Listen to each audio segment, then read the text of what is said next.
When I reread the book when I was an adult, when I was 30, when I came back to the text, I was shocked by how much of it was so incredibly modern and felt like it could have been written yesterday and was just flying off the page. It felt like it was all written in neon.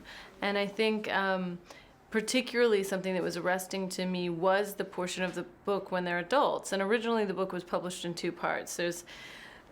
18 there's the first book, which is 1861 to 1862, which is, roughly Christmas to Christmas, and what we think of when we think of Little Women. It's like girlhood.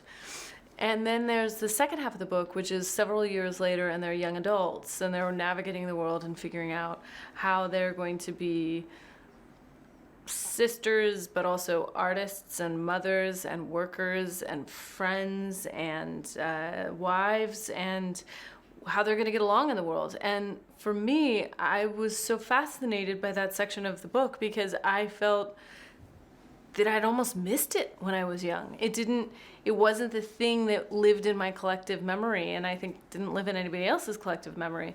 So what I wanted to do was start the film I was making grounded in adulthood so that I could squarely center on this question of authorship, and particularly Jo March / Louisa May Alcott's authorship, and start with her trying to sell a story, and then go back and be able to create this tension when we see childhood is of that kind of idea of is that what happened or is that what you remember? Having a diversity of storytellers means having a diversity of perspective, which means every time you go into the movie theater and the lights go down, the chance that you'll see something totally new and something that you couldn't have anticipated is much higher. And I think that that's what's so exciting to me as a viewer. And I've found such an amazing team of people, and Amy Pascal has worked tirelessly for this movie and for my vision of it.